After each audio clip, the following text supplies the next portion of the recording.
자, 우리 요새 부채 한도에 대해서 무지 막 난리 나잖아. 막 매스컴에서 너무 막 심하게 떠들고, 그 다음에 미 행정부에서도 부채 한도 증액해달라고 막 공갈치면서 이러다가 미국이 다 망해 막 이렇게 떠들고 있어. 공부하는 사람으로 좀 알아야 되잖아요, 그죠? 부채 한도가 뭔지 한번 정리를 해봤습니다. 미국은 정기적으로 연방정부가 빚을 낼 수 있는 상한선을 설정하고, 부채 규모가 상한선에 도달하면 의회 승인을 얻어 상한을 올리거나 유예 승인을 받고 추가로 국채를 발행을 합니다. 미국 부채 한도는 현재 31조 4천억 달러로 설정되어 있으나 부채가 계속 불어나서 올 1월에 한도에 도달했는데, 현재 재무부가 특별 조치로 시간을 벌고 있는 상황이고, 지난 몇 달간 부채 한도를 늘려달라고 논의를 이어왔지만 공화당에서 적극적으로 반대하겠죠. 그래서 진전이 없다. 공화당은 부채 한도 증액을 대가로 정부 재정 지출을 대규모 삭감해야 된다고 요구하고 있고, 미 행정부와 민주당은 공화당의 조건 없이 부채 한도 협상에 응해야 한다고 입장을 하면서 팽팽하게 대립하고 있어요. 대립하고. 정부 지출 삭감보다는 부자 증세를 논의한다고 촉구하고 있고, 뭐 이런 뒤로 막 서로 막 입장을, 뭐 우리나라와 또 막 첨예하게 대립하는 거랑 같이 여기서 첨예하게 대립하고 있다는 뜻이에요. 한도가 참 미국이 더 이상 돈을 빌릴 수 없는 상황이 되면 정부에서 지출하는 돈들 있잖아요. 군인 봉급이라든지 사회보장성 혜택에 줄이는 방법으로 돈을 마련해야 해서 경제적 고통이 유발될 수 있다. 뭐 이런 얘기고. 그러니까 돈을 못 빌리면 연금, 예를 들면 100만 원 줄 걸 80만 원 주고 좀 참아라고 이렇게 해야 된다는 거지. 투자자들은 미국 채권 가치에 의문을 제기하면서 세계 금융시장에 충격을 줄 수 있다. 미국의 부채 한도 조정은 1960년 이후 78차례나 이루어질 정도로 흔한 일이었다. 기본적으로 만성 적자 구조인 이걸 이해를 해야 되는데, 재정 지출을 굉장히 많이 하잖아요. 근데 미국 내만 하는 게 아니잖아. 전 세계에도 막 하고, 우크라이나에도 무기, 원조, 군사비 막 지원해주고 있고 막 그러고 있잖아요. 그죠? 그러니까 재정이 적자일 수밖에 없어. 이게 정상적이야. 트럼프가 이상하게 무역 적자를 만회한다고 무역 흑자 하는데, 그거는 달러를 잘 모르는 거야. 미국은 적자를 볼수록 미국에 있는 돈이 전 세계로 퍼져나가면서 달러의 권위가 세력이 점점 더 넓혀지는 거야. 기본적으로 만성 적자 구조인 민 연방 정부는 채권을 발행해서 부족한 예산을 국채 발행으로 충당하고 있고요. 달러 발행 권한은 당연히 FRB 연방준비제도 이사에 있고요. 의회는 재정 건전성과 달러와 가치 안정을 위해서 정부 부채 상한선을 정하고, 무조건 늘리지 말라는 거야. 은행하고 협의를 한 다음에 늘려라. 이렇게 정해놓은 거예요. 언제부터? 1917년부터. 1917년부터 시작된 이 제도에 따라 연방정부의 부채가 점점 늘어나면서 정부 요청에 의해서 상한선을 높이는 것은 의회에서는 비교적 일상적인 일이야. 그냥 60년 이후에는 상한선을 78차례나 정액해 줬는데, 그 중에 49번은 공화당 대통령 하에서 정액을 했고 29번은 민주당 대통령 하에서 각각 시행을 했다. 2010년 오바마 행정부에서 격하게 충돌이 있은 적이 있었어요. 대규모 적자를 기록하면서 부채 한도에 도달하자 2조 4천억 달러 규모의 부채 한도 증액을 요청했는데, 공화당 소속의 존 베이너 하원 의장이 협상을 벼랑 끝까지 몰고 간 적도 있다. 이미 부채 한도를 초과하고 보유한 현금 예산보다 떨어진 연방 정부는 공무원, 병사들 임금 체불과 연금 지급 문제가 발생했고, 디폴트 시한 이틀을 남겨두고 향후 재정 적자를 감축하는 조건으로 극적으로 타결한 적이 있어요. 2010년에. 당시 디폴트 시한이 다가오면서 주가는 S&P 500이 7월 20일부터 8월 8일까지 16% 폭락한 적도 있어요. 그러면 이번에도 폭락할 거 아니야? 뭐 이렇게 생각이 될 수도 있겠죠. 이후에도 7번이나 부채 한도 증액을 둘러싼 논쟁은 반복적으로 일어났지만 디폴트에 빠진 적은 없다.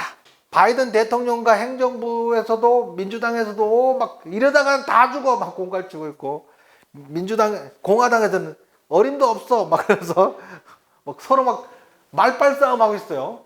국가 부채 한도를 인상하는 안을 은행에서 빨리 합의해주지 않으면 정부가 디폴트 상태가 빠지고, 그러면 약 830만 명의 실제가 발생하고 주식시장에 45% 폭락해.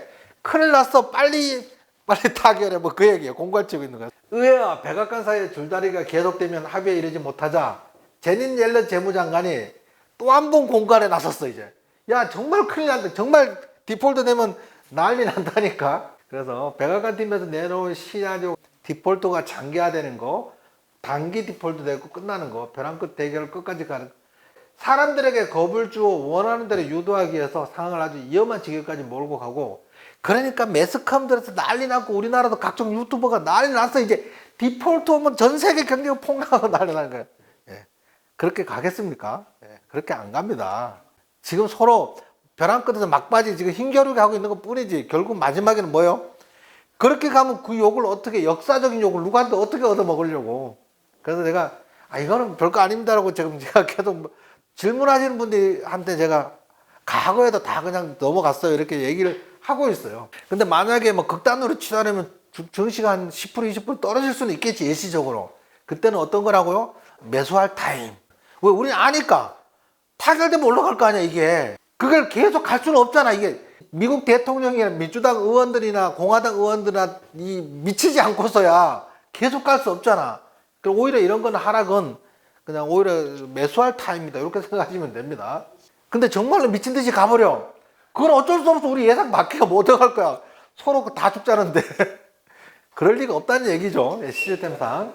바이든과 민주당은 지출 상관없이 부채 한도를 정액해야 한다고 주장하고, 공화당은 연방정부 지출 삭감을 주장하며 하원에서도 별도 법안을 통과한다. 바이든 정부는 공화당은 단지 부채 한도 X만 놓고 얘기하지만 실제로 디폴트가 현실화되면 미국 정부의 모든 계약과 사회보장연금의 지불, 이게 아니죠. 사실 협상이라는 거는 이걸 갖고 공갈 칠 게 아니고 뭐예요? 설득해야 되잖아. 우리가 이렇게 많이 요구할 수밖에 없는 상황이 이럴 수밖에 없었어. 설득을 하고, 공화당에서는 그래도 너무 많아. 삭감을 하든지 다음부터 이걸 좀 줄이려고 제도를 만들지 이렇게 해야 되는데 서로 공갈 치고 있어.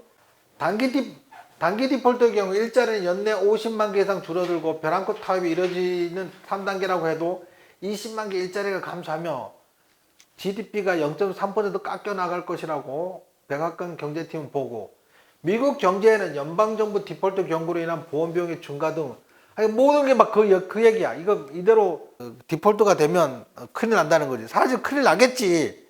근데 정상적인 나라라면 디폴트까지 안 갈 거라는 게 제 얘기 거죠. 그 5가지 시나리오가 있어요, 이제.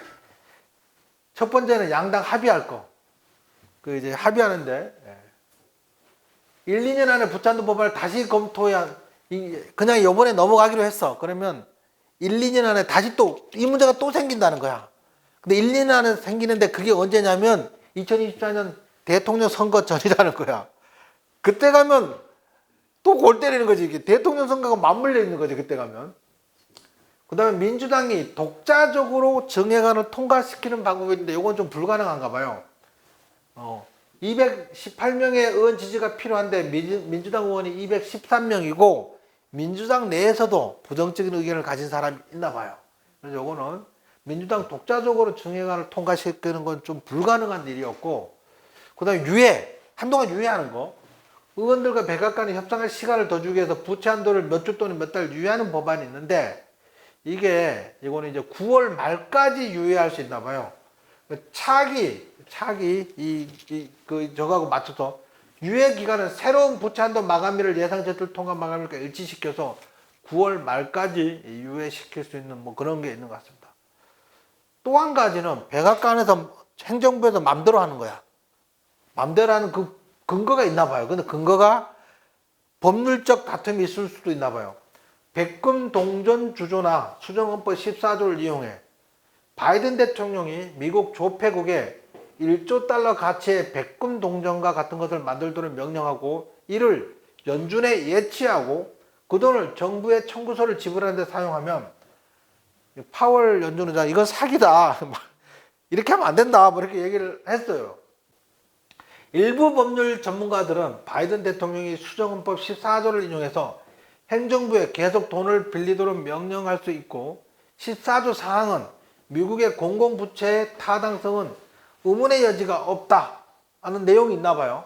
공공부채 타다가 의문의 여지가 없다 해서 내용이 있다고 해서 필요하면 발행할 수 있는 거고, 공공부채 문제 삼지 말라고 뭐 안 할 수 있다고 해요. 예. 그 외에는 미국 행정부가 발행한 부채가 불법이라고 주장할 수 있으면 이거는 투자자들은 법원이 이를 심의하는 동안 혼란을 겪게 될 수도 있다. 그 다음에 디폴트가 일어나는 거.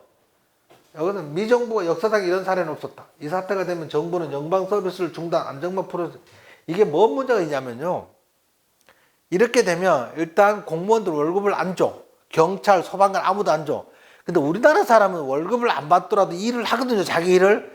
미국 사람들은 아니야. 월급 안 주면 딱 그다음부터 쉬어. 일 안 해. 스트라이크야, 막바로. 진짜 안 해. 그러면 미국 전체가 그냥 정지돼요. 스탑. 우리나라 사람하고 좀 생각이 좀 달라요.